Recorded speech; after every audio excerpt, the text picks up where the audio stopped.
साते।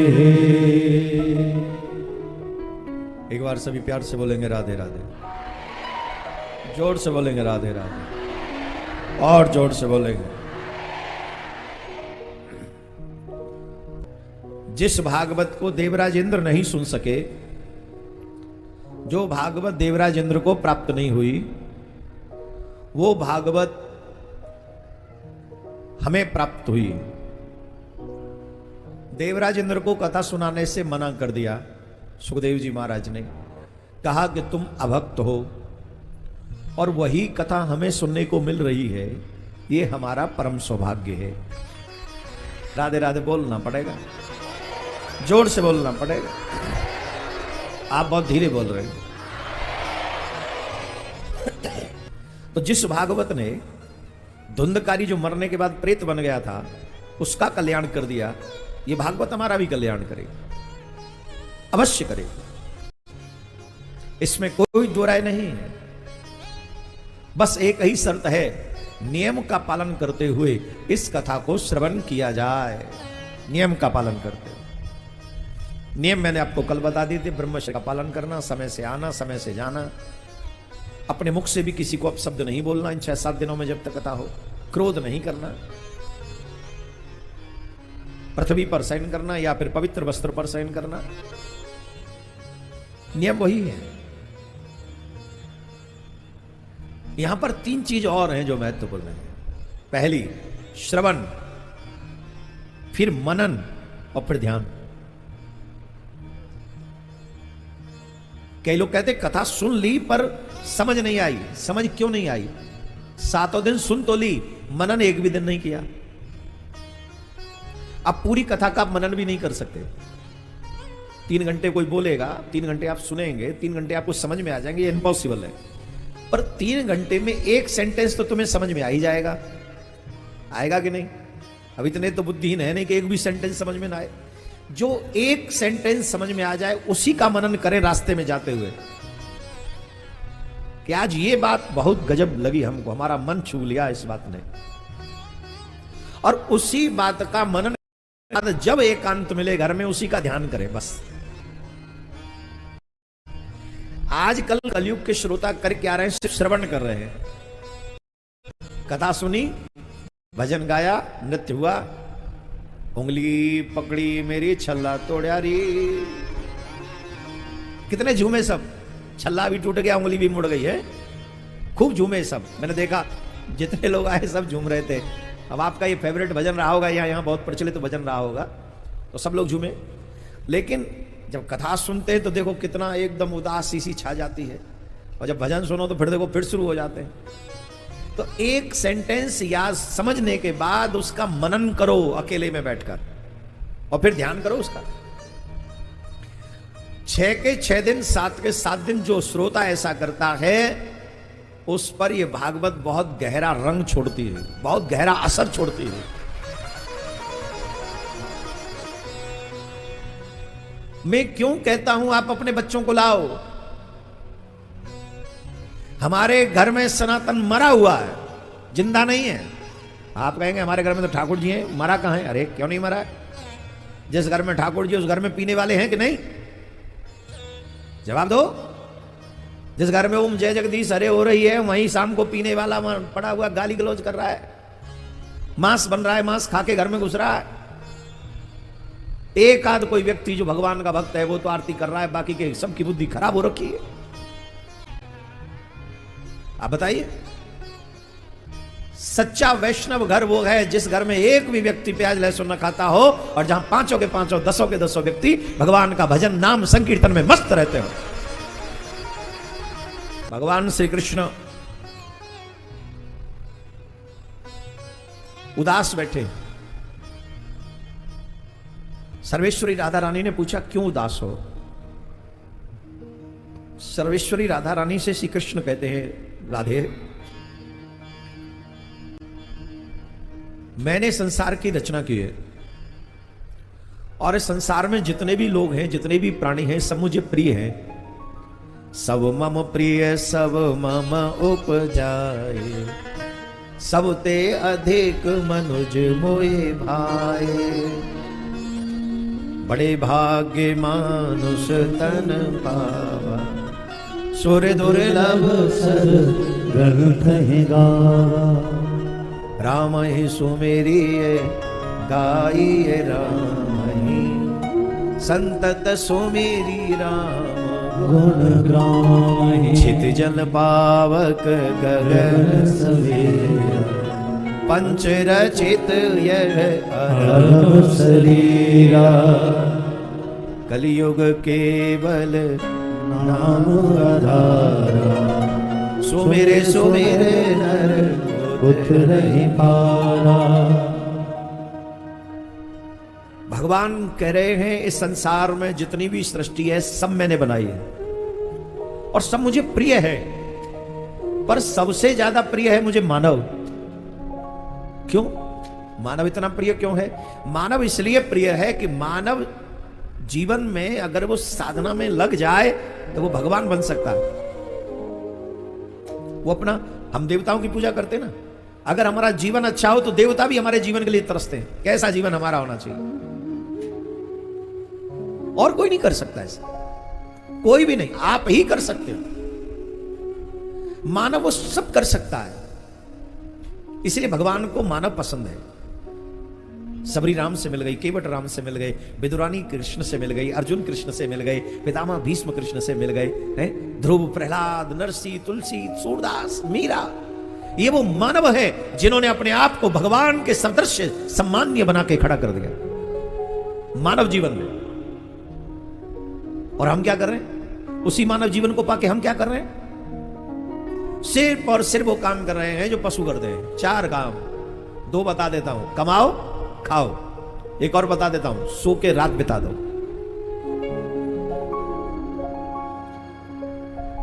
4 काम मनुष्य कर रहा है। कमाना, पूरे दिन भर कमाओ, पेट नहीं भर रहा है। पहले व्यक्ति 5 बजे दुकान बंद कर देता था, 9 बजे खोलता था, 5 बजे दुकान बंद कर देता था। अब रात के 12 बजे तक नहीं बंद कर रहा। वो क्या कहता है पता? कस्टमर बहुत है महाराज। मैं तो कहता हूं भगवान तेरे रात भर कस्टमर आए, पर जिसके लिए कमा रहे हो उसको समय नहीं दोगे। किसके लिए कमा रहे हो? वो परिवार वाले बैठे हैं, पूरा दिन छोड़ के चला जाता है, झांकता भी नहीं हमारी तरफ। बच्चों को समय नहीं देते हम लोग, बच्चे अच्छा कर रहे हैं कि बुरा कर रहे हैं कभी पूछते ही नहीं। बस हमको एक ही आशा है, नोट कमाओ, नोट कमाओ।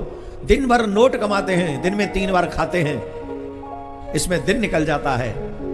फिर रात में जाके पाँव फैला के सो जाते हैं। और नई नई शादी हुई हो तो पत्नी से हाँ जी हाँ जी हाँ जी, ले चलो आइसक्रीम खाया में बाहर, चलो खा लो आइसक्रीम। घुमाते चलो, पानीपत घुमा में, मां कौन सी जगह मां घुमा में, मां घुमा में, मां घुमा में, रात उसमें निकाल देते हैं। और यही काम तो पशु भी करते हैं। You are earning, they are earning, you are eating, they are eating, you have family, they have family, you are sleeping, they are sleeping. What is the difference between human being and animals? Nothing, we are the same. Difference is that you are listening to Srimad Bhagavatam, but they are not. You are chanting the name of God, they are not. You are doing selfless work, they are not. परहित सरिस धर्म नहीं भाई। अगर तुम दूसरों की सेवा करते हो, भगवान का भजन करते हो, तीर्थ करते हो, कथा सुनते हो, यही तुम्हें मानव बनाता है, अदरवाइज नहीं। कथा सुनने के नाम पे 5 बजे 6 बजे निकलेंगे घर से, और खाने के लिए सुबह उठते ही देवियों का तो एक ही काम शुरू होता है, क्या बनाऊं। किसी भी घर में घुस जाओ, पुरुष अभी सो के उठा भी नहीं, देवी सबसे पहले पूछे कहा बनाऊं, क्या खाएंगे। फिर दोपहर का हो गया, रात को क्या बनाऊं। पहले तो ब्रेकफास्ट क्या बनाऊं, फिर लंच क्या बनाऊं, फिर डिनर क्या बनाऊं, शाम को चाय के संग क्या लेंगे, तो लेंगे और क्या लेंगे चाय के संग। सुबह शाम खाओ खाओ, क्या बनाओ इसी में पूरा दिन। और ये पुरुष लोग तो कमाते रहते हैं। माताओं से पूछो कितना जीरा डालना है, कितनी हल्दी डालनी है, कितना नमक डालना है, कितना तेल गर्म करना है, कितना आटा मारना है, कितना खीरा काटना है, कितनी हरी मिर्च डालनी है, कितनी काली मिर्च डालनी है, और जब ज्यादा बोले तो लाल मिर्च भी डालनी पड़ेगी कुछ। कितना करना पड़ता है, माताओं को बहुत बड़ा टेंशन वाला काम है। हमको तो लगता है पुरुषों का काम आसान है, जाओ दुकान पे बैठ जाओ, आए तो सामान बेच दो, पैसा ले लो, इसमें कोई फर्क ही नहीं है कि कितना दिया, ठीक है दे दिया, सबको पता है। माताओं की बड़ी टेंशन है, नमक ज्यादा तो गाली, कम तो गाली, तो 100 लेटे ही डालना है। और जिनके पति साथ में बैठे हैं वो तो अब बोलेंगे नहीं, क्योंकि महाराज ही कह रहे हैं। इसलिए कहता हूं पतियों को साथ में लाया करो, कथा सुनवाया करो, सुधर जाएंगे, घर में शांति आएगी। अब पतियों की हिम्मत नहीं हो रही ताली बजाने की है।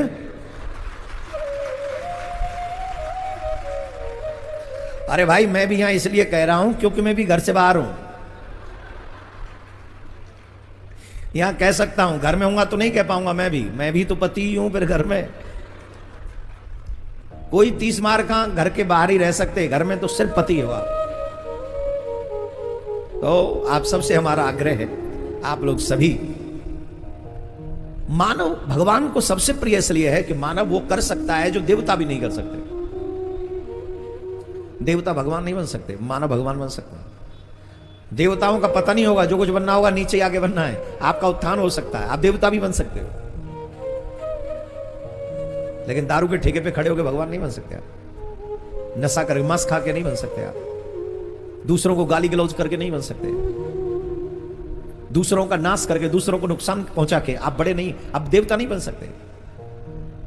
आप देवता बनेंगे रोते हुए को हंसाकर, आप देवता बनेंगे किसी रोगी को इलाज कराकर, किसी देवता बनेंगे जब आप, कोई बेचारा वस्त्र नहीं है, सर्दी में ठंड में सुगड़ रहा है, आप जाके उसको वस्त्र पहना दें। दीनहीनों की सहायता करके आप देवता बन सकते हैं, देवताओं से बड़े बन सकते हैं आप। भगवान श्री कृष्ण कहते हैं, देवी सर्वेश्वरी, इन मानवों को कितना श्रेष्ठ बनाया मैंने, पर ये कलयुग के प्रभाव में आकर वही कार्य कर रहे हैं जो इनको नहीं करना चाहिए। जो कार्य इनका पतन करा सकते हैं वही कार्यों में लगे। इनके उल्टे सीधे व्यवहार, इनके उल्टे सीधे काम इनको नरक में ले जा रहे हैं, नाना प्रकार की योनियों में ले जा रहे हैं, और ये नाना प्रकार की योनियों में दुख पा रहे हैं, कष्ट पा रहे हैं। और इनको दुखी देखकर मेरा मन उदास है। भगवान क्यों उदास है? आपका बेटा दिल्ली में काम कर रहा हो, रात में आप रोटी की थाली लेके बैठो और उसी समय आपके बेटे का कॉल आए, dad I am in the problem, I am in the problem. अब आपको रोटी अच्छी लगेगी? जवाब दो, अरे बोलो ना, आप सब बताओ क्यों नहीं लगेगी? तुम्हारी फेवरेट डिश बनी हुई है, छोले कुलचे रखे हुए हैं, खाओ। क्या खाते हो? छोले भटूरे क्या आलू के पराठे? रात में क्या खाते हो? मुझे क्या पता पानीपत में क्या खाते हैं? कुलचे। हाँ बेटा खा, फेवरेट जो आपको प्रिय है वही बनाए। और उधर बेटे का फोन आ गया, बेटी का फोन आ गया, बताओ क्या होगा? अच्छा लगेगा? नहीं लगेगा। क्यों? अरे साहब मेरा है, दुखी है। और यही सेम फीलिंग ठाकुर जी की है आपके लिए। अरे मेरा है, दुखी है, मुझसे दूर चला गया है, मैंने ही बनाया है, पर भटक गया है, दुख पा रहा है। जब मेरा बेटा दुखी होगा, मेरी बेटी दुखी होगी, जब बच्चे दुखी होंगे, मैं सुखी कैसे हो सकता हूं? किशोरी जी ने कहा कि फिर इनके सुख के लिए कोई व्यवस्था, कोई प्रावधान? बोले है। क्या? कि कोई हमारा दूत जाए, हमारी कथाओं को सुनाए, जब ये कथा सुने उचित और अनुचित का पता करें कि ये उचित है, ये अनुचित है। जब इन्हें उचित और अनुचित का ज्ञान होगा तो ये उचित करेंगे, धर्म के पथ पे चलेंगे, इनका उत्थान हो जाएगा, पतन नहीं होगा। तब कौन जाएगा? तब सुख को भेजा, तुम जाओ हमारी कथाओं का गायन करो, तब सुख चले। सुख कहते हैं संस्कृत में तोते को। राधा रानी के निकुंज में नित्य लीला में अधिकार प्राप्त श्री शुक, उनको कहा गया कि तुम जाओ और हमारी लीलाओं का, हमारी कथाओं का गायन करो। तो वो आ रहे थे। कैलाश पर्वत पे जब पहुंचे तो वहां देखा बाबा भोलेनाथ और मां पार्वती बड़ा सुंदर आनंद ले रहे। बात चल रही है कथा की ही। मां पार्वती कह रही है जो अमर कथा आपने सुनी हुई है वो अमर कथा हमको सुनाओ। बाबा कह रहे हैं इस अमर कथा को सब नहीं सुन सकते। जो लोग यहां बैठे हैं इस बात को समझिए, बाबा भोलेनाथ इसी कथा को सुनाने के लिए पार्वती जी को मना कर रहे हैं। यही कथा है। आज क्योंकि घर घर में भागवत हो रही है, इसलिए भागवत का महात्मा हमने कम कर दिया है। तो जिसका महात्मा हमारी बुद्धि में ना हो, हृदय में ना हो, वो हमें क्या फल देगी? हमें लगता है तो आजकल बहुत हो रही है भागवत, बहुत हो रही है। तुम बहुत सुन रहे हो क्या? तुम कितनी सुन रहे हो वो बताओ ना। तुम्हारे भाग्य में तो बहुत नहीं, तुम्हारे तो एक आदमी मिल जाए संपूर्ण भागवत तो बहुत समझो। कोई बिरले होते हैं जो संपूर्ण भागवत महीने में एक सुन लेते हैं, और वो इस जन्म का तपस्वी नहीं, कोई पिछले जन्म का तपस्वी होगा। शायद भगवान ने भागवत भी इसलिए ज्यादा कर दी है जिससे हमारी अरुचि हो जाए और हम इस भागवत के फल से वंचित हो जाएं। इस भागवत का मोल समझो। मां पार्वती को सुनाने से मना कर दिया, नो तुम्हें कथा नहीं सुनाई जा सकती। हर कोई इसका अधिकारी नहीं। तो मां तो जिद करने लग गई, नहीं आप कथा हमें सुनाओ सुनाओ सुनाओ। तो फिर जितने भी पति बैठे हैं, आप तो जानते हो जब देवियां ज्यादा जिद करती हैं तो पति के हाथ में रहता क्या, बेचारे के हाथ में। It's okay if you don't agree then okay I can try. बहुत हट करने पर बाबा भोलेनाथ ने कहा ठीक है हम कथा तुम्हें सुनाएंगे, लेकिन पहले देख के आओ तुम्हारे अलावा कैलाश पर्वत पे कोई और तो नहीं, कोई जीव जंतु भी नहीं होना चाहिए। ठीक। मां पार्वती गई, चारों तरफ देख कर आई, कोई नहीं। सुख विकलित अंडे के रूप में थे वहां पर। मां पार्वती की दृष्टि नहीं पड़ी और कह दिया कोई नहीं है बाबा, कथा सुनाओ। और बाबा ने कथा प्रारंभ कर दी। बाबा कथा सुनाने लगे, और जब बाबा कथा सुनाने लगे तो कथा के मध्याह्न में मां पार्वती को नींद आ गई।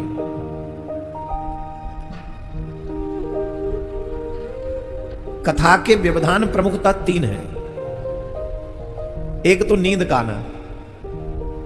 आप सोचो जिनको बड़े बड़े अच्छे अच्छे कोमल कोमल गद्दों पे घर में नींद नहीं आती, उन्हें कथा में नींद आ जाती है बैठे बैठे। इसको आप क्या कहेंगे? भाई यहां ज्यादा अच्छा बिस्तर है कि वहां ज्यादा अच्छा बिस्तर है? घर में वहां दवाई लेते नींद की, गोली लेते टेबलेट, वो पतली सी, और कईयों को तो वो खा के भी नींद नहीं आती। हाँ जी कि ना जी बता दो। और यहां बिना नींद, बिना टेबलेट के नींद आ जाती। एक व्यक्ति बीमार था, बीमार, डॉक्टर साहब के पास गया। डॉक्टर साहब I am very upset. Doctor साहब ने पूछा वाई? बोले नींद नहीं आती है रातों में, नींद नहीं आती मुझे। नींद नहीं आती? बोले नहीं आती। अच्छा ओ हो कोई बात नहीं कोई बात नहीं। तो डॉक्टर साहब ने एक टेबलेट दे दी, बोलिए लो इसे खा लेना, नींद आ जाएगी। ठीक है।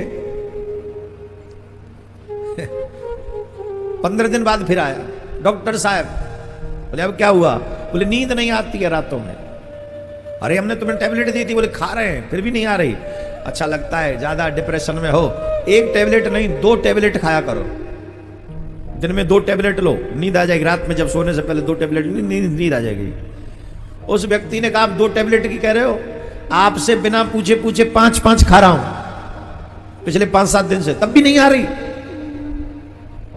तो डॉक्टर साहब ने हाथ जोड़ के कहा कि जब 5 टेबलेट खाने पर भी तुझे नींद नहीं आ रही तो भैया तेरा इलाज मैं नहीं कर सकता, तेरा इलाज देवकी नंदन करेगा। भागवत में चला जा, अपने आप नींद आ जाएगी। बोले बात समझ में नहीं आई? बोले हाँ, जिन्हें कथा गद्दों पे ना आती हो, नींद की गोली खाने के बाद भी उन्हें नींद कथा में आ जाएगी। क्योंकि ऐसे लोग तो पापी ही होंगे और पापियों को नींद कथा में आती है। तुलसीदास बाबा कहते हैं तुलसी पूर्व जन्म से हरि चर्चा न सुहाए, कै सोवे कै लड़ बढ़े कै घर को चले जाए। 3 चीजें होती हैं, या तो नींद आ जाएगी, या किसी से लड़ाई हो जाएगी, या फिर मन नहीं लगेगा और कह देगा चलो घर में चल के आराम करेंगे। अरे जिसके जीवन में राम नहीं, उसके जीवन में आराम कहां से होगा? जिसके जीवन में राम नहीं है उसके जीवन में आराम नहीं है। जिसके जीवन में राम है उसी के जीवन में फुली विश्राम है। अगर अपने जीवन में आराम चाहते हो यहां भी और वहां भी, तो सबसे पहली शर्त स्वीकार करो, अपने जीवन में भगवान को ले आओ। भगवान का तुम्हारे जीवन में आना कंपलसरी होना चाहिए। जो राम का नहीं है वो किसी। हिंदुओं पे अत्याचार हो रहा है, कितने लोग ऐसे हैं जो बोल नहीं रहे। बंगाल में अत्याचार हो रहा है, टेप लगी हुई है, टेप मुंह पे। हिंदुओं पे अत्याचार हो हिंदुस्तान में और तब भी कोई न बोले तो समझ लेना कि स्वार्थ का पेड़ उनके हृदय में पनप रहा है और स्वार्थ उन्हें बोलने से रोक रहा है। 3 विघ्न आते कथा में, सोना, लड़ना, मन का न लगना, और एक और हाँ सोने में ही आ जाएगा। जो 4 बजे तक पहुंच नहीं पाते हैं उनका भी तो नींद वाला ही सिस्टम है। अरे अभी थोड़ा ठंडा होने दो फिर चलेंगे, ठंडा होने दो फिर चलेंगे। जो अभी 4-5 बजे, 5 तो बज ही गए, 5:30, और अभी तो 6:30-7 बजे तक लोग आएंगे। इसको त्यागो, ये भी विघ्न है। आपकी कथा छुड़ाने के लिए ये विघ्न है, आलस्य। मां पार्वती को नींद आ गई। सुख ने सोचा अगर मैंने कथा में हुंकार नहीं भरी तो बाबा कथा नहीं सुनाएंगे। तो सुख ने हुंकार भरना शुरू किया। ये हुआ हाँ, ये हुआ हाँ, ये हुआ हाँ, ये हुआ हाँ। वो हाँ हाँ करते गए, हुंकार भरते गए, हुंकार भरते गए। और जब मां पार्वती की निद्रा खुली तब तक कथा बहुत आगे जा चुकी थी, संपूर्णता की ओर। मां पार्वती बोली ये कौन सी कथा है? अभी तो कुछ और सुना रहे थे, अभी कुछ और सुना रहे, ये क्या? बाबा बोले एक बात बताओ, कहीं तुम्हें निद्रा तो नहीं आई? नहीं नहीं, निद्रा नहीं आई प्रभु, थोड़ी देर के लिए झपकी लग गई थी। अच्छा कि कोई सो भी जाए ना तो हम ही नहीं बढ़ता कि मैं सो गया था। एक जगह मैं कथा कर रहा था तो एक बाबूजी थे, एज भी थी 60+, तो उनकी एज थी 60+, तो वो सोफे पे बैठे हुए थे और वो कभी सुनी नहीं होगी कथा। तो मैंने मंगलाचरण भी शुरू कर दिया और आरती हो गई, मंगलाचरण हो गया, और जब तक मैं कथा शुरू करूं वो लंबे लंबे खर्राटे भर रहे थे। अब मेरे जैसा कथावाचक हो तो कहाँ हजम होती है बात। तो मैंने कहा बाबूजी, बाबूजी, हाँ जी, मैंने सो रहे हैं क्या? सो नहीं रहा। तो बोले नेत्र बंद करके ध्यान लगाकर सुन रहा हूं। मैंने बाबू ध्यान से बाहर आ जाओ, क्योंकि तुम ध्यान में बैठ गए तो मेरे ध्यान भग्न हो रहा है, विघ्न हो रहा है मेरे ध्यान में। तो स्वीकार भी नहीं करते कि नींद आ गई। मां पार्वती बोली बस झपकी लगी थोड़ी देर। तो ये ओंकार कौन भर रहा था? तब बाबा ने देखा सुख पूरी कथा मन से सुन रहे हैं, नेत्रों से झरझर अश्रु बिंदु बह रहा है। उनका वो भाव देखकर कहने लगे पार्वती तुमसे ज्यादा भाग्यवान तो ये है, देखो पूरी कथा सुन गया, संपूर्ण कथा सुन गया, धन्य है। परंतु इसने छल से कथा सुनी है, इसलिए हम इसे जीवित नहीं छोड़ेंगे, हम इसे मारेंगे। और बाबा ने त्रिशूल उठाया और सुख को मारने के लिए दौड़े। सुख भागे वहां से आत्म रूप से, सुख आगे आगे, शंकर भगवान पीछे पीछे, दौड़ते गए दौड़ते गए। बाबा ने कहा रुक जा, मैं तेरा वध करूंगा। बोले धन्य है, आप वाकई भोले भंडारी हो। अरे जिसे पता हो मुझे मारने वाला पीछे आ रहा है, काहे को रुकेगा, अपने प्राण बचाएगा कि नहीं? भागते भागते भागते भागते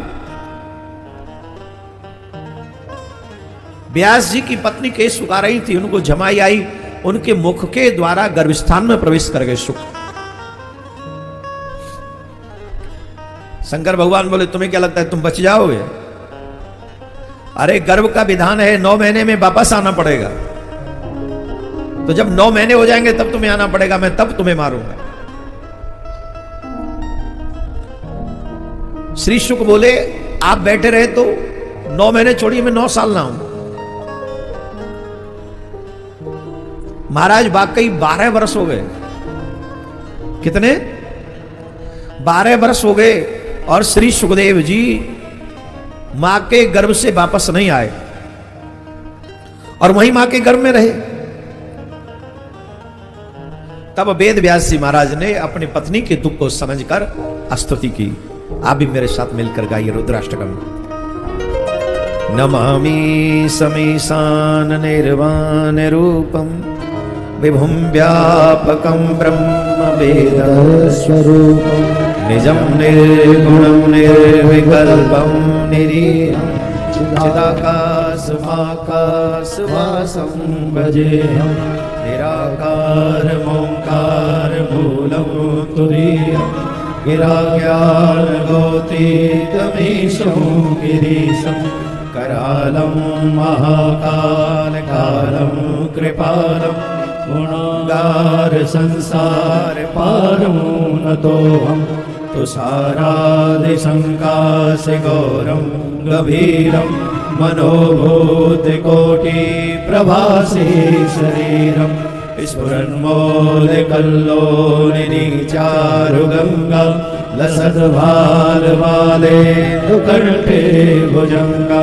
चलत्कुण्डलं भ्रूसुनेत्रं विशालं प्रसन्नाननं नीलकण्ठं दयालं मृगाधीशचर्माम्बरं वर्णमालं प्रियं शङ्करं सर्वनाथं भजामि प्रचण्डं प्रकष्टं प्रगल्भं परेशम् अखण्डं अजं भानुकोटिप्रकाशं त्रयशूलनिर्मूलनं शूलपाणिं भजेऽहं भवानि पतिं भावनं कलातीतकल्याणकल्पान्तकारी सदा सच्चिदानन्दाता पुरारी चिदानन्दसन्तो मोहापहारी प्रसीद प्रसीद प्रभो मन्मथारि दयावधुमानाथ पादारविन्दं भजन्ति लोके परेवानराणां न तावत् सुखं शान्ति सन्तापनाशं प्रसीद प्रभो सर्वभूताधिवासं न जानामि योगं जपं देव पूजा नतोऽहं सदा सर्वदा सम्भुतोऽद्यं जराजन्मदुःखो घातव्यमानं प्रभो पाह्यापं नमामि शम्भो प्रभो पाह्यापं नमामि शम्भो प्रभो पाह्यापं नमामि शम्भो रुद्राशगम्यतं प्रोक्तं विप्रेण हरदोषे ये पठन्ति नरा भक्त्या तेषां शम्भो प्रसीदति गङ्गातरङ्गरमणीयजटाकलापं गौरी निरन्तरविभूषितवामभागं नारायणप्रियमनङ्गमदापहारं वाराणसीपुरपतिं भजेश्वरं नमः पार्वतीपतये हर हर महादेव हर हर महादेव हर हर महादेव। व्यास जी महाराज ने स्तुति की, प्रार्थना की। शंकर भगवान बोले हम आपकी प्रार्थना से प्रसन्न हैं, कहो क्या चाहते हो? बोले महाराज हमारा घर छोड़ के किसी और के घर चले जाओ, यहीं बैठे हो, 12 बरस से समाधि लगा रखे हो। अरे क्या कह रहे हो व्यास जी, सब तो हमें बुलाते हैं और आप विदा कर रहे हो। बोले महाराज आप भक्त भगवान की लड़ाई में हमारी पत्नी बहुत कष्ट पा रही। जब देवियां 9 महीने का गर्भ धारण करती हैं तो बड़ा कष्ट होता है, यहां तो 12 बरस हो गई कष्ट उठाते हुए, कृपा करिए। भगवान भोलेनाथ बोले हम जा रहे हैं और ये आशीर्वाद देते हैं तुम्हारा पुत्र बहुत बड़ा ज्ञानी होगा। देखो आप सबसे आग्रह कर रहे हैं सिर्फ पुत्र ही ना हो, गुणवान पुत्र। पुत्र का होना बड़ी बात नहीं है। संतान तो कुत्ते बिल्ली बंदर सबके होती है, लेकिन वो मानव नहीं होती, वो समझदार नहीं होती, वो श्रेष्ठ नहीं होती। इसलिए आप सबसे आग्रह अपने बच्चों के साथ आया करो कथा में। मैं तो कह ही सकता हूं, आना तो आप ही को है। श्रवण कुमार अंधे मां बाप को लेकर कंधों पे, अपने कंधों पे श्रवण कुमार क्या है, केदारनाथ, बद्रीनाथ, रामेश्वरम, जगन्नाथपुरी। पहले पैदल यात्रा थी, आजकल की तरह गाड़ी वाहन फ्लाइट और ट्रेन नहीं थी। आजकल कभी कभी जब मैं देखता हूं ना कि कोई अपने कंधे पे मम्मी पापा को ले जा रहा है, मुझे लग रहा है खुद भी दुख पा रहा है, दूसरों को भी दुख, माँ बाप को भी दुख दे रहा है। कलयुग का श्रवण कुमार, कलयुग का श्रवण कुमार नहीं है ये, वो मजबूरी थी उसकी। तुम्हारी कौन सी मजबूरी है कंधे पे उठाने की, बेचारे को कष्ट दे रहा है? ये गलत है। अगर भगवान ने तुम्हें गाड़ी दी है तो कलयुग के श्रवण कुमार नहीं, कलयुग के अपना नाम वाला ही बनो। अपने माता पिता को गाड़ी में बैठा लो, बढ़िया से व्यवस्था करो, लेके जाओ, जहां जहां तीर्थ हो सके वहां कराओ। व्यास जी को कहा शंकर भगवान ने, हम आशीर्वाद देते हैं तुम्हारा पुत्र बहुत ज्ञानी होगा। और ऐसा कहकर जब शंकर भगवान गए, व्यास जी ने कहा भैया अब तो आ जाओ। नहीं आएंगे सरकार। अब क्यों नहीं आओगे? बोले जैसे ही आएंगे ये माया हमको पकड़ लेगी। भगवान की माया बड़ी बलवान है, बहुत बलवान है, तगड़ी बलवान है ये माया भगवान की। इस माया का एक ही काम है, जीव को भगवान से दूर रखना। माया का मतलब सिर्फ पैसा ही नहीं होता। माया का मतलब सिर्फ पैसा ही नहीं है।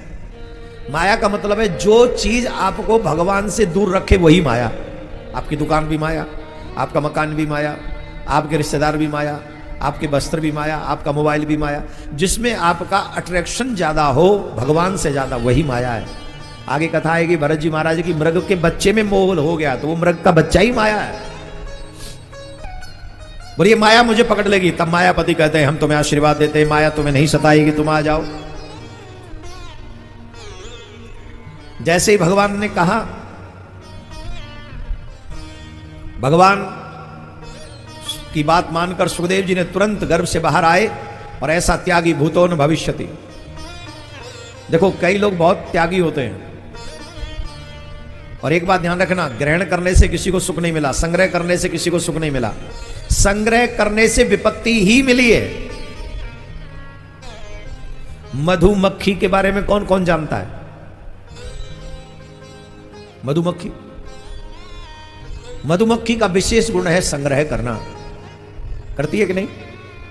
पुष्पों से लाला कर शहद एकत्रित करती है, एक जगह पर इकट्ठा करती है, इकट्ठा करती ही जाती है, संग्रह करता ही जाती है, करती ही जाती है, करती ही जाती है। और एक दिन व्यक्ति आता है, काला कम्बल ओढ़ के आता है, धुआं कर देता है, उन सब के प्राणों का संकट बन जाता है। कितनी मधुमक्खियां मर जाती हैं, कितनी उड़ जाती हैं, और वो आता है और शहद को निकाल कर चला जाता है। उनके जीवन भर का श्रम धरा का धरा रह जाता है। हाँ या ना? वैसे ही हम लोग भी जीवन भर संग्रह करते रहते, कपड़ों का संग्रह, वस्त्रों का संग्रह, सोने का संग्रह, नोटों का संग्रह, गोल्ड का संग्रह, परिवार का संग्रह, इसका संग्रह, उसका संग्रह, जीवन भर करते हैं। और एक दिन काल कंबल ओढ़ कर आता है, कोरोना के रूप में, डेंगू के रूप में, बुखार के रूप में, अटैक के रूप में, न जाने कितने रूप बनाकर आता है काला कंबल ओढ़कर, और एकदम से अटैक कर देता है। और ऐसे ही अटैक कर देता है, अचानक से जैसे अटैक करता है तो वो प्राण उसी समय निकल जाते हैं और जीवन भर का संग्रह एक सेकंड में धरा का। सुखदेव जी महाराज ने जन्म लिया, जन्म लेते ही घर छोड़ दिया। ऐसा त्यागी भूतो न भविष्यति। घर छोड़ के चले गए और जब वो जाने लगे थे बिना किसी से संबंध जोड़े तो पीछे से आवाज आई, यम पर्वजंतुमर्पेतमपेत कृत्यम द्वैपायनो विरह का तर आजुहाव पुत्रेति तन्मयतया तरवो विनेन्दुम तम सर्वभूत हृदयम मुनिमानतोस्मि। वेदव्यास जी महाराज पीछे से आवाज लगा रहे, रुक जाओ, पुत्र पुत्र पुत्र रुको। जितने भी युवा बच्चे यहां पर बैठे ध्यान से सुने, आप जब भक्ति करने जाओगे दुनिया तुम्हारे ऊपर अपने जिम्मेदारी का पत्थर थोप देगी। ये संभालो, जिम्मेदारी निभाओ। आप कोई भी अगर भक्ति करने आओगे तो लोग कहेंगे ये उम्र है तुम्हारी, ये उम्र नहीं है भक्ति करने की, पढ़ो लिखो कमाओ। अरे पढ़ना लिखना भक्ति मना कर दिया कि पढ़ो नहीं। ध्रुव जी राजा थे, पूरा राज्य संभालते थे और भगवान की भक्ति करते थे। प्रहलाद जी राजा थे, पूरा राज्य संभालते थे, भगवान की भक्ति करते थे। कौन रोक रहा है तुम्हें पढ़ने से?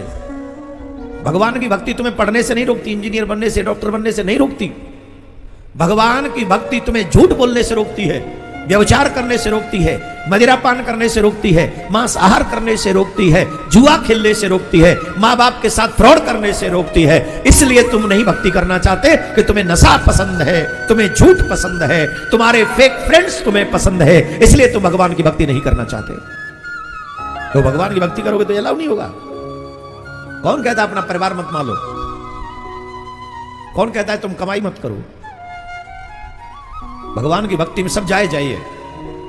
बच्चे पालना, बच्चे पैदा करना, उनको पढ़ाना लिखाना सब भक्ति में जायज है। बस सत्य बोलो, समर्पित रहो, बुराइयों से दूर रहो, ईमानदारी से मेहनत करके बच्चों को पालो, उन्हें अच्छा बनाओ, उन्हें भी भगवान का भक्त बनाओ। तो फिर देखो तुम्हारे घर में भक्ति महारानी नृत्य करेगी और लक्ष्मी महारानी तुम्हारा घर छोड़ के कभी जाएगी नहीं।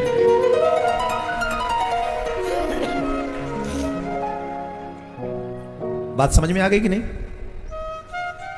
तो जब आप भक्ति करने जाओगे, जो भक्त नहीं है वो पीछे से आवाज लगाएंगे आपको, सुखदेव जी लौट के नहीं आए, आप भी लौटना मत, चले जाओ भगवान के भक्ति के पथ पर चले जाओ और जम के भगवान की भक्ति करो, जम के। जिस भगवान ने मुझे धराधाम पर भेजा उसे कभी मत भूलना। व्यास जी उदास हो गए थे, लौट के जब सुखदेव नहीं आए तो व्यास जी उदास हो गए। नारद जी का संग मिला और नारद जी के संग के कारण वेद व्यास जी महाराज को नारद जी ने अपने पूर्व जन्म की वृत्तांत सुनाया। मैं पूर्व जन्म में दासी का पुत्र था, लेकिन संतों के संग ने दासी के पुत्र को देवर्षि बना दिया। जस्ट लिसन टू मी, जिसका भाग्य सो गया हो, कोई भी बात बनती ना हो उससे, बने बनाए काम बिगड़ जाते हो। अगर ऐसा व्यक्ति भी 41 दिन भगवान के मंदिर में झाड़ू लगा दे, सिर्फ 41 दिन झाड़ू लगाए लगातार बिना रुके, उसका सोया हुआ भाग्य जगने लग जाता है। इतना प्रभाव है मंदिर में झाड़ू लगाने का। कोई सेठ बन गया, कोई सेठानी बन गया, कोई अमीर बन गया, कोई अमीरन बन गया। हम भूल गए कि हम भगवान के दास भी हैं। अहंकार के उस तराजू के पल्ले में हम लोग बैठ गए, सेवा भाव शून्य हो गया। अरे 4 आदमी भी आ जाए ना घर में एक्स्ट्रा तो नानी रोती, अरे राम राम राम, इतने लोग रहेंगे अब यहाँ, ये खाएंगे, ये पिएंगे, इनको तो चाय पिलानी पड़ेगी। उनसे पहले पूछते आप कब जाओगे। हमारे यहां कबीरदास बाबा कहते हैं, आवत ही हर से नहीं नैनन नहीं स्नेह। तुलसीदास बाबा ने कहा, तुलसी वहां न जाइए चाहे कंचन वर्ष मेघ। अरे जब तुम्हारे यहाँ कोई अतिथि आ जाए ना, तुम्हारी बहन हुई आ जाए, नंदी आ जाए, कोई भी कुछ लगा ना अपना, कोई भी तुम्हारा तो आता ही होगा। कोई भी आ जाए, खुश हो जाओ कि मेरा भाग्य उदय हो गया, ये मेरे घर में आए, इन्हें कुछ खिला पाऊंगा, इनकी सेवा कर पाऊंगा। खुश हो जाओ, प्रसन्न हो जाओ, झूमो। एक बात और ध्यान रखना, जब तुम किसी को प्रसन्न होकर खिलाते हो, तुम्हें पता भी नहीं है कि खाने वाला तुम्हारे पाप खा रहा है और तुम्हें निष्पाप कर रहा है। तुम्हारे घर में कोई अतिथि आ जाए, साक्षात भगवान है ऐसा भाव रखकर उनकी पूजा करो। अतिथि वो जो रिश्तेदार तो ना हो पर अननोन हो, फिर भी तुम्हारे यहां आके रुक गया हो, समझ लो कि भगवान ने निर्णय कर लिया तुम्हारे सारे संकट काटेंगे। लेकिन अब वो आके बैठ गया और तुम जो हाय हाय चाय भी बनानी पड़ेगी इसके लिए। कितने घरों में चले जाओ, पानी के नहीं पूछते कोई, हाँ भाई साहब बताइए क्या काम था। तो भाई साहब कहते मैं घर में घुस जाऊं, नहीं भाई साहब आप बताइए क्या काम था। अरे थोड़ा बैठ जाऊंगा, भाई साहब प्लीज टेल मी, घर में कोई नहीं है, मैं अंदर नहीं आने दूंगा आपको। अच्छा इस काम से आया था, नहीं यो आई एम सॉरी। पानी की भी नहीं पूछा, उसे विदा कर दिया घर के बाहर से। फिर कहां गए अतिथि देवो बाबा? गुरुद्वारे में ले जाओ, सबके लिए लंगर लगाए। जिन घरों में अतिथियों को देखकर प्रसन्नता होती हो, ऐसे घरों का त्याग करके इससे तो बढ़िया गुरुद्वारे में जाके लंगर में बैठ के खा लेना चाहिए। और वो कोई भी आ जाए पूछते नहीं है, पूछते जवाब दो। सेवा करने से व्यक्ति अहंकार रहित हो जाता है और हम लोगों ने सेवा करना बंद कर दिया। अरे संत महात्माओं की तो सेवा खाक करेंगे, अपने माँ बाप की सेवा नहीं कर रहे हम। क्या सेवा करेंगे संत महात्माओं की? हम क्या मंदिरों की सेवा करेंगे? हम अपने माँ बाप की सेवा नहीं कर पा रहे हैं। सास ससुर की सेवा बहुएं नहीं कर पा रही हैं। बहुएं तो कसम खा के बैठी है कि सास की बुराई करनी है। सास भी कम नहीं है वैसे, ये भी पूरी धाम चिक्का है। सास भी कम नहीं है, बहू कितना भी अच्छा कर ले ऐसे। अरे भगवान, वैसे मैं पानीपत की सास बहुओं की बात नहीं कर रहा हूं, यहां की सास बहू बहुत अच्छी हैं, कसम से बड़ी अच्छी। इतनी अच्छी सास बहू हैं, मैंने ऐसी सास बहू आज तक लाइफ में कभी देखी नहीं। ताली बजाओ तुम लोग तो बजाओ यार। यहां की सासें बहुत अच्छी, यहां की बहुएं उनसे भी अच्छी। एक ही बोतल से पानी पी लेती दोनों, एक ही दाल में दोनों जने तड़का लगा देते। 2 तड़का लगते हैं, तड़का 2। एक सास का तड़का और एक बहू का तड़का। और जब बाद में पता चलता है 2 तड़का लग गए, फिर जो घर में शांति युद्ध होता है। हा। नारद जी महाराज कहते हैं संतों की सेवा करके, कैसी सेवा करते थे नारद जी जब दासी पुत्र थे जानते हो? संतों को, अच्छा वो किसी के यहाँ काम करते, वो खुद, उनकी मां काम करती है, पर संतों के पास जाकर वो उनकी झूठी पत्तल उठाते थे, उनको जल पिलाते थे, उनके ठाकुर जी के लिए फूल लाते थे, और जो पत्तलों में शेष रह जाता था उस झूठन को खाते थे। इसे कहते हैं शीत प्रसादी। अगर संतों का प्रसाद तुम्हें मिल जाए तो पहले भगवान को भोग लगा तो प्रसाद, और फिर संतों का भोग लग गया तो महाप्रसाद। और ये महाप्रसाद अगर तुम्हें कहीं से मिल जाए तो समझना अंतःकरण शुद्ध होने का सबसे सुंदर रास्ता है ये महाप्रसाद। अगर कोई महापुरुष, भजनानंदी महापुरुष अपनी शीत प्रसादी दे दे। अधिकांश संत महात्मा थाली में कुछ छोड़ते नहीं, पत्तल में कुछ छोड़ते नहीं, एकदम सुपर साफ। क्यों? अनधिकारी को मिलना भी नहीं चाहिए, अधिकारी को मिले। तो वो झूठन खाते, संत सोने जाते तो उनके चरण दबाते, और जब वो चरण दबाते तो संत आपस में चर्चा करते, भगवान की कथा सुनाते। और जब भगवान की कथा सुनाते, भगवान की कथा जरूरी क्यों है? जितने भी युवा बच्चे बैठे ध्यान से सुनो, भगवान की कथा सुनना जरूरी क्यों है? अगर हम फिल्म देखेंगे तो हमें हीरो हीरोइन अच्छे लगेंगे, किसी को विलेन अच्छा लगेगा, और जब कथा सुनेंगे तब हमें भगवान अच्छे लगेंगे। निष्कपट भाव से आपने 11 बार भी पूरी भागवत सुन ली, आप विश्वास मानिए यमराज का साहस नहीं होगा तुम्हारी तरफ देखने का, देवता भी हाथ जोड़ के तुम्हारा स्वागत करेंगे। इतना बड़ा फल है इस भागवत का। हम कह नहीं रहा हूं, भागवत में लिखा है अनपथ्यो मोक्ष कामाम, जिसे भागवत सुन के कुछ न मांगा हो उसे मोक्ष मिल जाता है, ऐसा ग्रंथ है भागवत। नारद जी कहते व्यास जी ऐसे ग्रंथ की रचना करो जिसमें भक्त और भगवान दोनों की बात हो। तब वेद व्यास जी महाराज ने भागवत की रचना की, और इन भागवत के 2 श्लोकों से सुखदेव जी वापस आ गए। सुखदेव जी गुफा में बैठ के ब्रह्म की उपासना कर रहे हैं, तो व्यास जी के शिष्यों ने भागवत का पहला एक श्लोक उनको बोला। कौन सा? भगवान की सुंदरता का। बरहा पीडम नटवर बबु कर्णयो कर्णकारम बिभ्रदवासः कनक कपिशं वैजयन्ती चमाला रंधान वेणुवदर सुदया पूरयन गोपवृन्दै वृंदारण्यं वदरमणं प्रावसदगीत कीर्ति। इस श्लोक में भगवान के संपूर्ण सौंदर्य एवं स्वभाव का वर्णन किया गया है। भगवान वृंदावन में गाय चरा रहे हैं, ग्वाल मंडली के बीच में है, पीतांबर धारण किए हुए, कन्नेर के पुष्प उनके किरणों में सुशोभित है, अधरों पे मुरली विराजमान है। ग्वाल मंडली के मध्य में ग्वाल बाल उनके जय जयकार करते हुए, यशगान करते हुए चले जा रहे हैं। उनका वो सौंदर्य जग को मोहित करने के लिए पर्याप्त है। सुखदेव जी ने जब सुना तो सुखदेव जी का मन खिंचा, ब्रह्म से ध्यान हट गया, कृष्ण में ध्यान गया। इसी श्लोक से निर्गुण निराकार को मानने वाले सुखदेव सगुण साकार कृष्ण की ओर खींचने लगे। पर सुखदेव जी ने कहा सुंदर तो है, पर स्वभाव तो जानते ही नहीं स्वभाव कैसा है। जितने भी युवा बच्चे बैठे ध्यान से सुनो, आजकल लोग लाल फूल गुलाब का लेकर रेड रोज लेके जो कोई दे दे और वो थोड़ा बॉडी सॉडी में ठीक ठाक हो, सुंदर हो दिखने में, झट चाहे वो बेधर्मी ही क्यों ना हो। मैं माता बहनों से निवेदन कर रहा हूं, डायमंड में मड़ा हुआ भी विधर्मी अगर तुम्हें आए तो एक बात याद रखना कि इसका डी एंड तुम्हारे टुकड़े होना ही है, कट-पिट के ही शीतल बनोगे। इसलिए रेड रोज लेने से पहले रेड खतरा ध्यान रखना, विधर्मियों से तो जितना दूर हो सके उतना दूर रहो। लेकिन हम किसी से भी प्रेम करें, प्रेम करने से पहले, शरीर देखने से पहले उसके स्वभाव को देखें। सुखदेव जी ने देखा सुंदर तो बहुत है ये, पर स्वभाव कैसा है, बिना स्वभाव जाने किसी की तरफ जाना नहीं चाहिए। आजकल तो अपनी जरूरतों के लिए व्यक्ति कहीं भी चला जा रहा है, लेकिन जब तक स्वभाव के विषय में पता ना चले तब तक ना।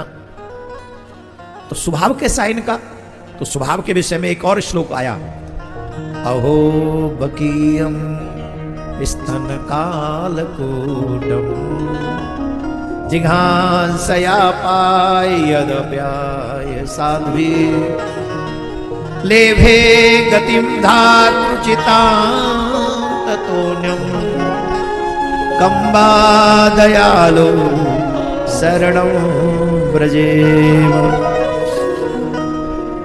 कैसे दयालु हैं, विष पान कराने के लिए कालकूट विष लगाकर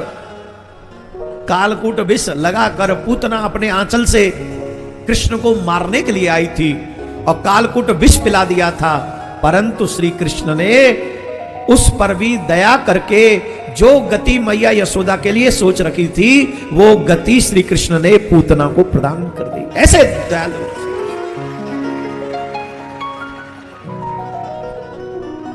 अच्छा, यही श्लोक का अर्थ हमने आपको बताया। इसके बाद जितने भी श्रोता यहां पर बैठे हैं, कृपा करके बताइए, जहर पिलाने वाली पूतना का कल्याण करने वाले कृष्ण हमारा कल्याण नहीं करेंगे? करेंगे कि नहीं? करेंगे कि नहीं? पर कब करेंगे? हैं? कब? वो हमारा कल्याण कर देंगे, लेकिन पूतना की तरह उनकी तरफ चल के तो जाए हम, थोड़ा तो चले उनकी तरफ। भगवान कहते हैं जो तू आवे एक पग मैं आऊं पग 60। तुम मेरी तरफ एक स्टेप बढ़ाओगे, मैं तुम्हारी तरफ 60 कदम बढ़ाऊंगा। मेरी तरफ बढ़ो तो 5 बजे तक बिस्तर ही नहीं छोड़ रहे हो, शाम के 5 बज गए फिर भी पड़े हो, वहां कथा पूरी हो रही है तुम उठ ही नहीं रहे हो, और फिर करे भगवान तो हमें तार ही देंगे। भगवान तारते भी हैं और भगवान मारते भी हैं, दोनों ही काम भगवान के हैं। तुम्हारे हिस्से में क्या आएगा? Wait and watch. क्या बोलना पड़ेगा? हाय राम बजो जी राम बजो, इतना धीरे बोलते, जोर से बोलना पड़ेगा। अब आनंद आया कि पहले आया था? तो ये आनंद किसकी वजह से नहीं आ रहा है? इन सोफों की वजह से नहीं आ रहा है। तो ये हटवाने चाहिए कि नहीं हटवाने चाहिए बताओ? नहीं नहीं, मैं हटवाऊंगा नहीं, लेकिन आप सब जोर से प्रेम से सब मिलकर बोले। हाँ। तो इस स्वभाव को सुनकर सुखदेव जी निर्गुण निराकार को ध्यान हटाकर सगुण साकार की ओर बढ़े और व्यास जी को इसी भागवत ने उनका पुत्र प्राप्त करा दिया। बोलो राधे राधे। इसके बाद परीक्षितो राजऋषे जन्म कर्म विलापनम संस्था च पांडुपुत्राणाम भक्षे कृष्ण कथोदयम। सुखदेव जी महाराज सभी ऋषियों ने कहा परीक्षित जी की कथा आप सुनाइए, पांडवों की कथा सुनाइए, और ये प्रसंग थोड़ा सा इस भूमि से जुड़ा हुआ भी है, आप लोग ध्यान लगाकर सुने। महाभारत के ऊपर थोड़ा सा डिस्कस हम लोग करेंगे, थोड़ी चर्चा करेंगे कथा की, और उसके बाद कलयुग की कथा के बाद हम इस कथा को आज के सत्र को पूरा करेंगे। महाभारत का बहुत बड़ा युद्ध हुआ और यहीं से आगे कुरुक्षेत्र है, जहां पर यह विशाल का युद्ध सुनिश्चित हुआ, और युद्ध हुआ जिसमें पांडवों की विजय हुई।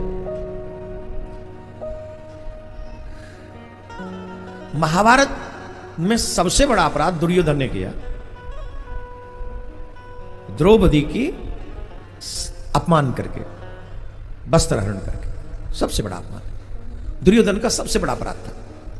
लेकिन दुर्योधन से भी बुरी मृत्यु पितामह भीष्म को मिली। महाभारत के युद्ध में एक बहुत अच्छा जैसे सूत्र मिलता है, यतो धर्मो ततो जय, पांडवों की विजय हुई। एक बार कथा तो बहुत बड़ी है, विस्तार से हम पितामह भीष्म की बात कर रहे थे, सबसे बुरी मृत्यु पितामह भीष्म की हुई। जानते हो क्यों? ये कारण बता के आगे बढ़ जाएंगे। एक कारण सुनो क्यों। भाई सबसे बड़ा अपराध तो दुर्योधन ने किया था, द्रौपदी का चीरहरण करने का प्रयास किया। लेकिन बुरी मृत्यु पितामह भीष्म की इसलिए हुई, सामर्थ्यवान होने के बाद भी वो कुछ बोले नहीं। हमारे धर्म को, हमारे देश को बुरे लोगों से खतरा नहीं है। बुरे लोग कितने होंगे, कितने होंगे बुरे लोग? 1-2 लाख से ज्यादा बुरे लोग नहीं होंगे हमारे देश में, जो इस देश के गद्दार हैं। 1-2 लाख से ज्यादा नहीं होंगे, और वफादार करोड़ों होंगे, करोड़ों। लेकिन 1-2 लाख का आतंक इसलिए चल रहा है क्योंकि करोड़ों अच्छे लोग मौन बैठे हुए हैं, और उनके मौन के कारण उन बुरे लोगों का आतंक बढ़ रहा है। जिस दिन अच्छे लोग अपनी ड्यूटी समझ लेंगे और अच्छे लोग बोलना प्रारंभ कर देंगे, आप विश्वास मान लीजिए, मेरा देश भी सुरक्षित रहेगा और मेरा धर्म भी सुरक्षित रहेगा।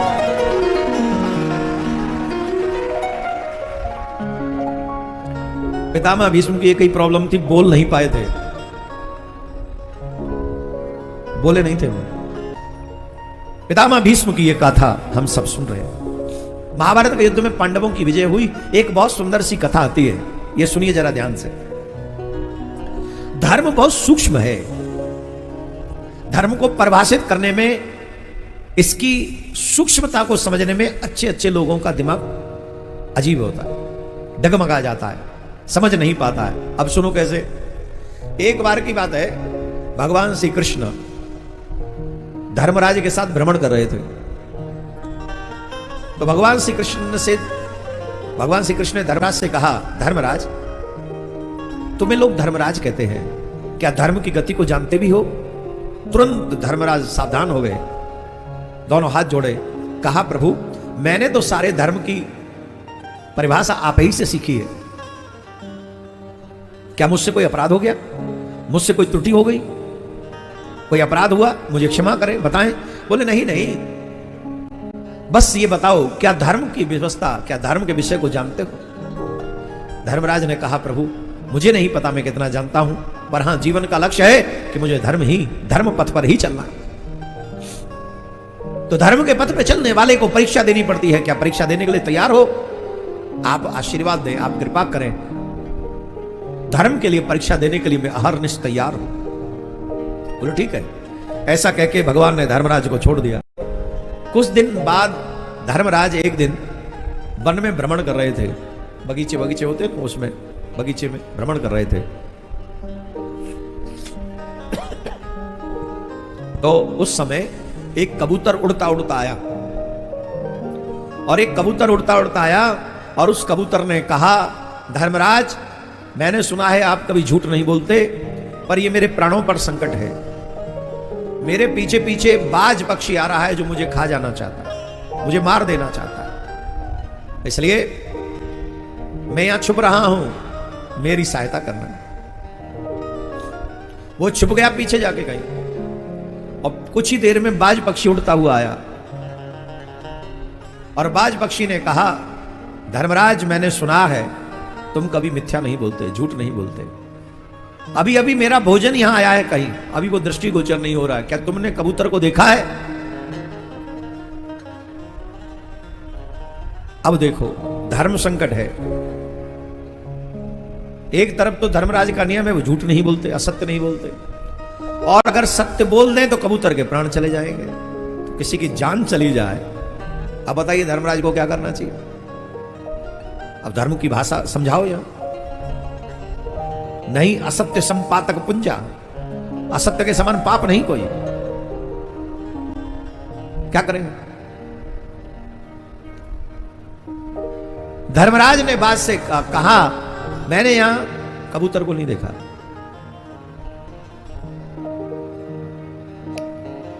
बाज को पता था धर्मराज झूठ नहीं बोलते, वो चला गया। इतने में भगवान श्री कृष्ण आए, और भगवान श्री कृष्ण ने कहा, यह क्या किया धर्मराज, तुमने झूठ बोल दिया? दोनों हाथ जोड़ के कहने लगे, धर्मराज, मुझे जो झूठ बोलने का अपराध झेलना पड़ेगा मैं झेल लूंगा, लेकिन मेरे सत्य बोलने की वजह से उसके प्राण चले जाते तो, उसके तो प्राण चले जाते, उसे तो जीवन नहीं खत्म हो जाता। भगवान श्री कृष्ण से कहा, जो दंड देना हो मुझे दे दो, लेकिन मैं किसी का प्राण नहीं जाने देता सत्य के पीछे। भगवान श्री कृष्ण ने कहा, यही धर्म है और यही परम धर्म है। भागवत में जिस परम धर्म का वर्णन किया गया वो यही है। आइए, बहुत सुंदर कथा हम आपको सुना रहे हैं। महाभारत के समय में ये बहुत कथा है, सुंदर सुंदर कथा है। कुंती की कथा है, उत्तरा की कथा है। उत्तरा जब भगवान श्री कृष्ण के पास में दौड़ी आई और पाए पाए महायोगिन देव देव जगतपते नान्यम त्वद भयम पश्य यत् मृत्यु परस्परम, हे प्रभु मेरी रक्षा करिए, मेरे शिशु की रक्षा करिए। तब भगवान ने पुष्ट के समान रूप धारण किया और उत्तरा के गर्भ को सुरक्षित किया सुस्तामा के शस्त्र से। भगवान श्री कृष्ण कुंती के पास में गए, बुआ मैं तुमसे बड़ा प्रसन्न हूं, कुछ मांगो। तो कुंती बुआ ने प्रार्थना की, नमस्ते पुरुषम त्वाद्यम ईश्वरम प्रकृते परम अलक्ष्यम सर्वभूतानाम अंतर्बहिर्वस्थितम कृष्णाय वासुदेवाय देवकी नंदनाय च नंद गोप कुमाराय गोविंदाय नमो नमः। नमः पंकजनाभाय नमः पंकजमालिने नमः पंकज नेत्राय नमस्ते पंकजाय गणे। मैं आपको बार बार नमन करती हूं। भगवान श्री कृष्ण का कुछ हमसे मांग लो। बोले जो मांगूंगी दे दोगे? अवश्य। ऐसा क्या है जो मैं आपको नहीं दे सकता? तो कुंती ने जो मांगा जरा सुनिए। कुंती कहती है, कृष्ण अगर दे सकते हो तो विपदः संतु न सस्वत तत्र तत्र जगत गुरो भवतो दर्शनम यस्यात् पुनर्भव दर्शनम। हे कृष्ण अगर मुझे दे सकते हो तो विपत्ति दे दो, मेरे जीवन से संकट कभी जाए ना, यह वरदान दे दो। जो व्यक्ति सुख में भी भगवान का स्मरण करता है उनके जीवन में दुख नहीं आते। तो सबसे पहली शर्त यह होनी चाहिए कि सुख हो या दुख हम भगवान का भजन करते रहें। हमें भगवान का भजन करते रहना है। तो कुंती से मिलकर श्री कृष्ण गए, लीला पूरी की। लीला पूरी करके जब चले गए तो पांडवों ने परीक्षित को राज्य सौंपा। पांडव भी स्वधाम के लिए प्रस्थान कर गए। आदि आदि ये क्रम है। लेकिन आज हमें जहां कलयुग के विषय में चर्चा करनी है और आज का सत्र वहीं तक पहुंचेगा, तब पूरी होगी कथा। तो अभी भी हमारे पास में 11 मिनट है और 11 मिनट में हम पहुंच जाएंगे वहां तक। राजा परीक्षित बहुत धर्मात्मा राजा थे। अपने दादा की तरह धर्म करते थे, राज्य करते थे, प्रजा को संभालते थे। बहुत धार्मिक राजा थे, बहुत ज्यादा धार्मिक। एक दिन की बात है, परीक्षित कहीं से आ रहे थे तो उन्होंने एक दृश्य देखा। तत्र गोमिथुनम राजा हन्यम मानव नाथवत दंड हस्तम च ब्रसलम दद्रसे नपलांचनम। एक काला सा पुरुष हाथ में डंडा लेकर गाय और बैल, वृषभ और गाय को पीट रहा है। जो वृषभ बैल वहां खड़ा है उसके 4 पैर हैं, जिसमें से 3 पैर टूटे हुए हैं, एक पैर सही है और उसी पे वो काला व्यक्ति बार बार डंडे मार रहा है। राजा रथ से नीचे उतरे और उन्होंने कहा भाई तुम कौन हो? वो काला सा व्यक्ति हट गया। वृषभ से पूछा तुम कौन हो? तो वृषभ ने कहा मैं धर्म हूं, मेरे 4 चरण हैं, तप दया दान और शौच। 3 चरण टूटे हुए, तप नहीं, दया नहीं, शौच नहीं, एक ही चरण बचा है दान का, और उसी को ये कलयुग मार रहा है, हमें मारने वाला कलयुग है। गाय से पूछा आप कौन है? बोले मैं हूं पृथ्वी। आप क्यों दुखी हैं? बोले कलयुग की वजह से। ये जो कलयुग है ये हमें दुख पहुंचा रहा है। कैसे? कलयुग में बाल हत्याएं होती हैं, लोग मेरे ऊपर मलमूत्र त्यागते, मुझे कष्ट नहीं होता। मेरा चीर के मकान बनाते, मुझे कष्ट नहीं होता। मेरा सीना चीर के अपने लिए जल निकालते, मुझे कोई कष्ट नहीं होता। इनकी मां इनके मलमूत्र 2-3 साल साफ करती है, 4 साल 5 साल से ज्यादा नहीं। जब से जन्म होता है और जब तक मरते नहीं है इनका मलमूत्र में समाती हूं, मुझे कोई कष्ट नहीं होता। मैं सब सह लेती हूं, पर नहीं सहा जाता सिर्फ एक बाल हत्या। और आई एम सॉरी टू से आजकल घर में भी बच्चे सुरक्षित नहीं है। आजकल हमारे घरों के बच्चों को मां नहीं पाल रही, आया पाल रही। आया। मेरठ की बात है, मेरठ में एक व्यक्ति ने अपने घर में विधर्मी आया रखी हुई थी अपने बच्चे को पालने के लिए।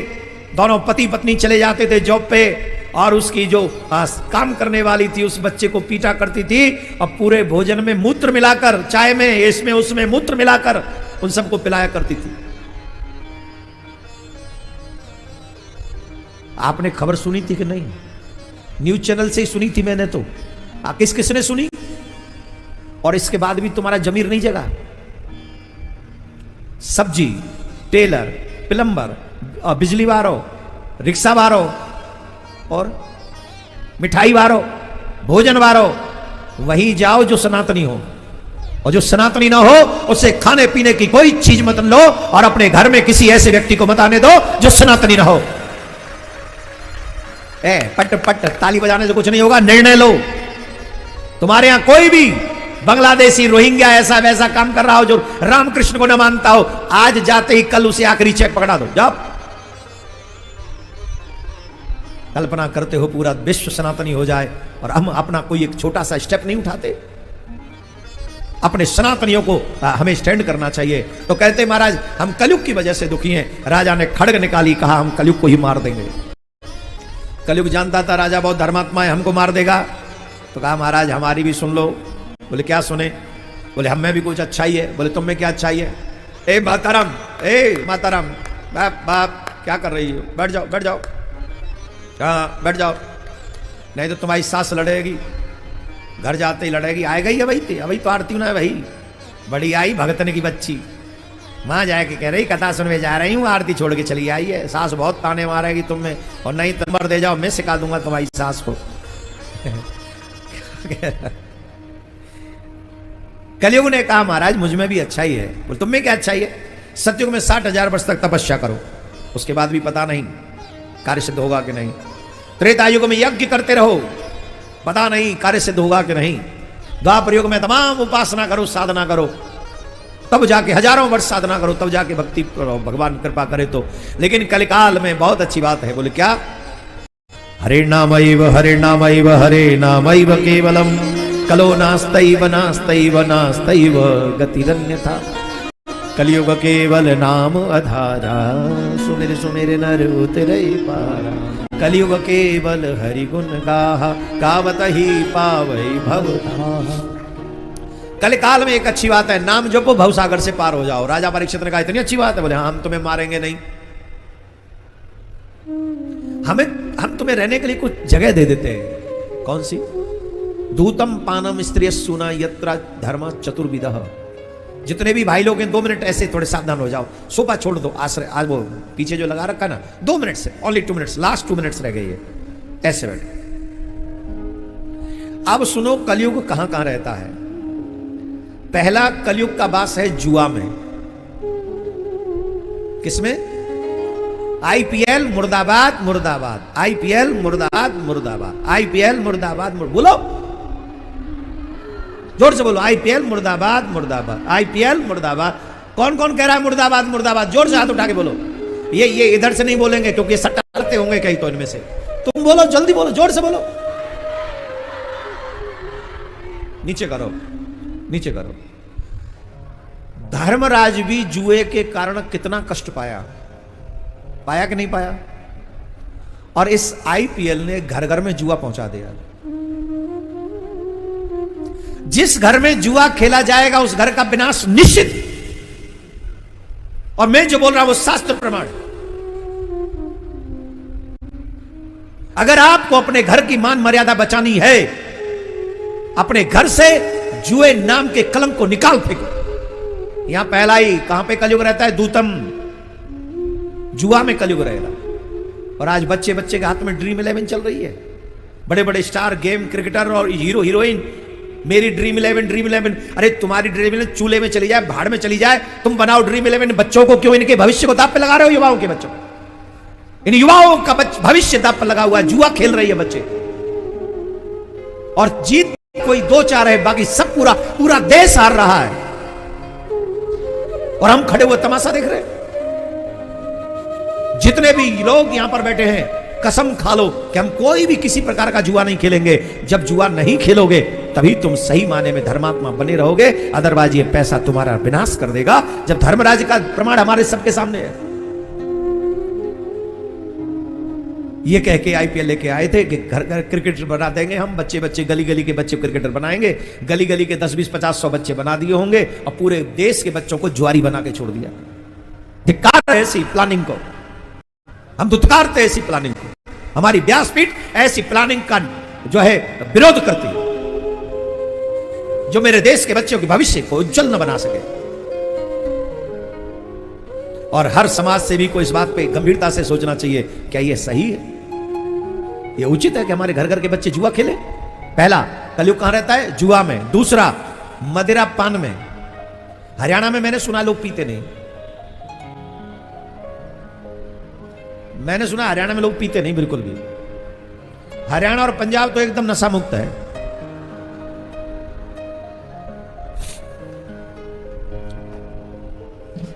हरियाणा और पंजाब दोनों नशा नहीं करते। हरियाणा दूध दही दा खाना, कितने दूध दही दा खाना। हरियाणा, जहां हरि भी आते जाते रहे हों, हमने उसे शराब का गोदाम बना दिया और हम अपने आप को सनातनी कहते हैं। अरे यहां तो छिपा लोगे अपना मुंह ठाकुर जी के आगे, क्या मुंह दिखाओगे? जिस शराब का घर में सेवन होता है वहां कलयुग का वास रहता है। जिन घरों में प्याज लहसुन नहीं आती थी, माय डियर, शाम को बोतलें खुलने लग गई और शान समझते। अरे राम राम राम, कितना पतन हो गया हम लोगों का। अरे राम, हे ठाकुर जी, ये हरियाणा। ईमानदारी से सोचो, जिस घर में मदिरा और मांस मिलता हो, क्या वहां ठाकुर जी आएंगे भी कभी? ये प्लान करना चाहिए। जहां पर स्त्री गबन, वैश्य गबन होता हो वहां कलयुग रहता है। जहां हिंसा रहती है वहां कलयुग रहता है। 5 जगह उन्होंने, 4 जगह दे दी, 5वीं जगह उन्होंने स्वर्ण में मांगी, एवं वस्तु कह दिया। राजा के सर पे कलयुग स्वर्ण था, सर कलयुग वहीं बैठ गया और कलयुग का यह प्रत्यक्ष प्रमाण मिला। राजा ने संत का अपमान कर दिया। जिसके घर में कलयुग आ गया होगा वो बड़ों का अपमान करेगा, साधु संतों का अपमान करेगा, माँ बाप का अपमान करेगा, धर्म का अपमान करेगा, उपास करेगा धर्म का। जिस जगह पे, जिस घर में ये सब होता है, उस समझना उस घर में कलयुग रहता है। और भैया हम लोग भी कलयुग के वासी हैं। इस कलयुग से, इसके भय से अगर हमें कोई बचा सकता है तो मात्र एक है, और वो है भागवत कथा। जो भागवत की शरण में आ जाएगा वो कलयुग से बच जाएगा। हम सच कहते हैं, अगर आप लोग अपने बच्चों के साथ भागवत सुनेंगे, आपके बच्चा नशा से दूर हो जाएंगे, कुत्तों से दूर हो जाएंगे और जो बुराई है उन सब से दूर हो जाएंगे। इसलिए अपने लिए नहीं, अपने बच्चों के भविष्य के लिए आप लोग आकर कथा सुनिए, अपने परिवार के साथ आकर सुनिए।